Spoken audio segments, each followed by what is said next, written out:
Pemirsa, terima kasih Anda masih bersama NTV Prime. Sebelum kita lanjutkan diskusi kita pada sore hari ini, kita akan sama-sama menyimak infografis yang akan disampaikan oleh rekan saya Nastiti Lestari. Nastiti, silakan. Baik, Tasya, terima kasih. Dan pemirsa, Presiden Prabowo memajukan target swasembada pangan dari tahun 2028 ke tahun 2027. Meski masih ditemukan kendala di lapangan, tidak ada alasan lagi bagi kementerian dan badan terkait menunda pelaksanaan percepatan target program swasembada pangan. Semua landasan dasarnya kini telah rampung, Inpres mengenai irigasi, kemudian Perpres mengenai neraca komoditas, pupuk juga Perpres mengenai penyuluh sudah ditandatangani oleh Presiden Prabowo. Lantas bagaimana peta jalan menuju swasembada yang ditargetkan Prabowo terrealisasi dalam 2 tahun mendatang? Di mana ujungnya Indonesia akan menjadi lumbung pangan dunia pada tahun 2029. Dan berikut kita simak grafik.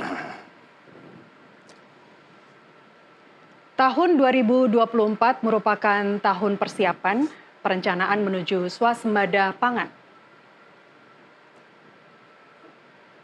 Produksi pangan ditargetkan pada tahun 2025 akan naik sebesar 2,5 juta ton.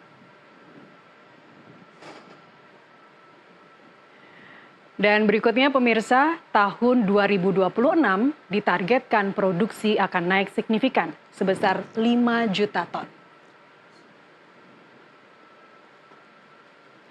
Kemudian pada tahun 2027, ditargetkan kita akan mulai swasembada dengan produksi naik sebesar 7,5 juta ton.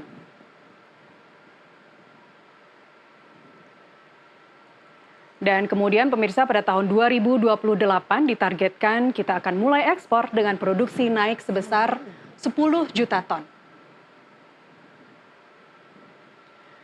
Dan akhirnya tahun 2029 ditargetkan Indonesia menjadi lumbung pangan dunia dengan produksi sebesar 12,5 juta ton. Demikian peta jalan menuju lumbung pangan dunia. Kita kembali ke Tasya. Silakan Tasya. Baik, terima kasih Nastiti Lestari untuk pemaparan infografisnya. Kita lanjutkan perbincangan. Saya akan langsung kasih kesempatan Prof. Dwi untuk menanggapi tadi statement-statement yang sudah dikatakan oleh Mas Sirot.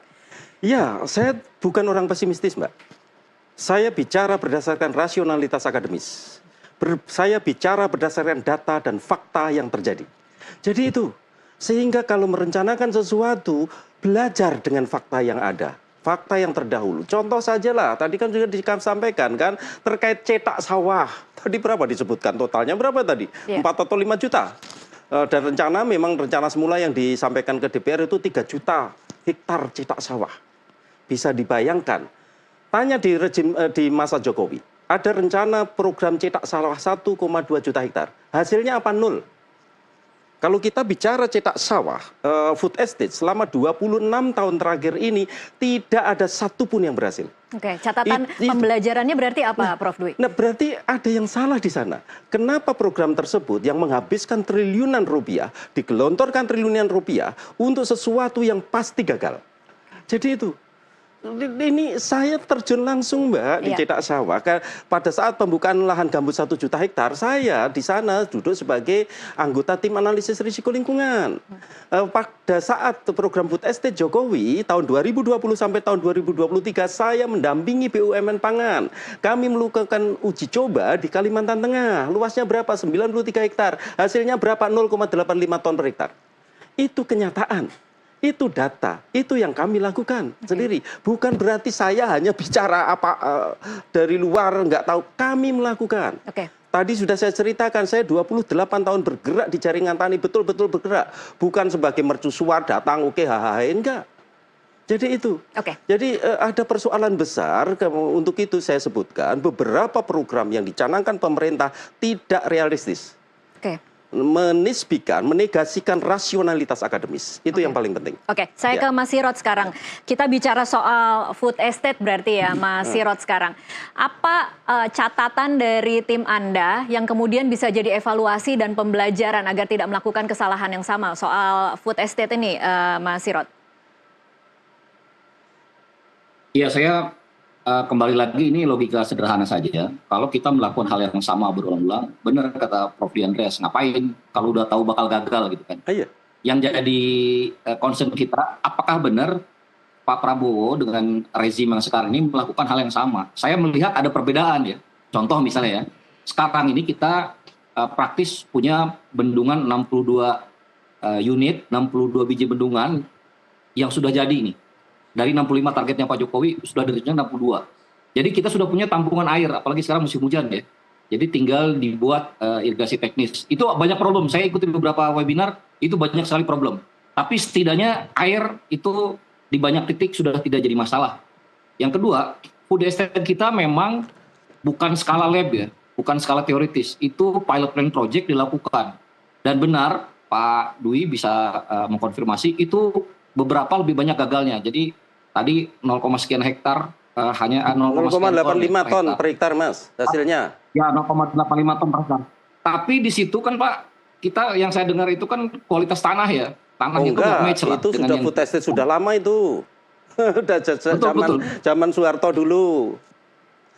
Betul Pak, ya tahu. Saya masih kuliah itu di blok A3.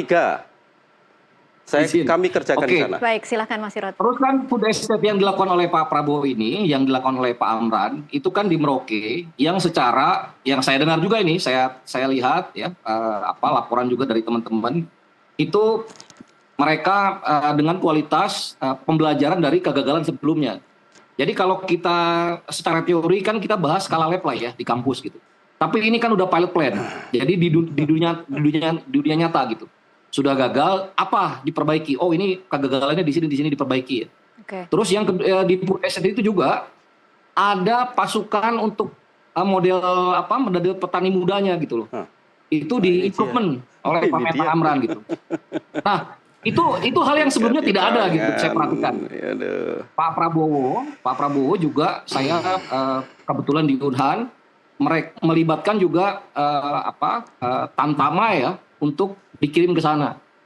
Kalau di BPN kita ada istilahnya SPPI ya, Sarjana Penggerak Pembangunan Indonesia gitu. Baik. Terus sekarang Polri juga merekrut untuk sarjana pertanian seperti ini. Baik. Nah, belum kelembagaan Bappenas yang tadi 3 tahun Pak Dwi bilang sudah cukup bagus. Sekarang di improvement karena ada Menko Pangan, ada Bulog yang direorganize gitu loh Pak. Oke, Mas Sirot, ini artinya untuk food estate tetap akan menggunakan food estate yang terbengkalai dan kemudian dengan catatan pengalaman kesalahan di masa lalu dilakukan perbaikan, atau juga tetap akan membuka lahan-lahan baru? Seperti apa kira-kira nanti, mana yang akan digunakan lagi, mana yang akan buka baru, Mas? Problem beras kita itu kan mau intensifikasi sama ekstensifikasi kan. Iya. Intensifikasi mau kayak gimana aja dengan alih lahan jadi properti di kota-kota itu udahlah nggak akan bisa intensifikasi itu. Terlalu banyak mulut yang harus kita suapi kan, ada hampir 200 juta 200 juta rakyat gitu, 200 juta mulut. Jadi kita harus ekstensifikasi. Jadi harus dicoba lagi terus, dan itu menggunakan kemampuan teknik yang diperbarui terus gitu. Oke. Saya kira nggak ada cara lain, mau gimana lagi. Oke, baik. Jadi akan tetap dilakukan sama. Oke. Prof Dwi silakan. Ya itulah, itu akan membuang uang puluhan. Kalau menurut Anda sebenarnya cara yang lebih efektif seperti apa, Prof? Jadi gini, kan sering saya sampaikan di berbagai kesempatan kan ya, untuk membuka lahan pangan skala besar harus memenuhi 4 pilar utama dalam pengembangan, memenuhi kaidah-kaidah ilmiah. Pilar pertama apa, Mbak? Kecocokan tanah dan agroclimate. Itu pilar pertama. Pilar kedua apa? Ketersediaan jaringan irigasi dan jalan usaha tani. Itu pilar kedua. Pilar ketiga apa? Teknologi dan teknologi, budidaya dan teknologi. Pilar keempat, isu sosial dan ekonomi. Oke, itu kan sebenarnya sebagian sudah dilakukan ya sebenarnya, Gini, Mbak, Prof Dwi. Satu saja dari 4 pilar tersebut tidak terpenuhi, jawabannya pasti gagal. Oke, jadi harus itu empat-empatnya secara bersamaan terpenuhi. Kan ya, isu sosial saja ya di Merauke. Loh, sekarang mau dikembangkan lagi di Merauke. Lalu cerita 1,2 juta hektar tahun 2015 yang rencananya sampai tahun 2019 di Merauke, 1,2 juta hektar bagaimana ceritanya? Nggak ada ceritanya, kan ya. Dan sudah barang tentu di sana sekarang terjadi konflik-konflik sosial yang ada di sana, kan ya. Kita nggak usah jauh-jauh ke Merauke, ke Kalimantan Tengah yang gambut 1 juta hektar. Saya kurang tahu Mas Hirot apa mengalami itu. Saya mengalami betul. Kami melakukan uji coba di sana dalam skala besar kan ya. Tadi cerita terintensifikasi. Kami membantu BUMN pangan tahun 2020 sampai tahun 2021 melakukan proyek intensifikasi di mana di PT SHS, Mbak. Baik. Berapa luasnya? Bukan luas di atas kertas, bukan lab tadi yang dikatakan 1.000 hektar kami lakukan. Dan peningkatan produksi berapa? 30%. Oke. Jadi intensifikasi masih ada kesempatan didorong, kan ya? Dan kenapa? Dan sekarang ini semuanya sama rata, Mbak. Pupuk sama rata, semua sama rata. Oke. Kita tidak pernah menerapkan apa yang kita sebut sebagai precision agriculture, pertanian presisi yang spesifik wilayah. Jadi kalau saya pribadi, daripada uang dihambur-hamburkan puluhan triliun untuk sesuatu yang pasti gagal, lihat aja lah nantilah. Yang sesuatu yang pasti gagal lebih baik digunakan untuk hal yang lain. Katakanlah program transmigrasi ya. Program transmigrasi kita tetapkan wilayah-wilayah tertentu, nggak usah bombastis jutaan hektar, nggak usah lah.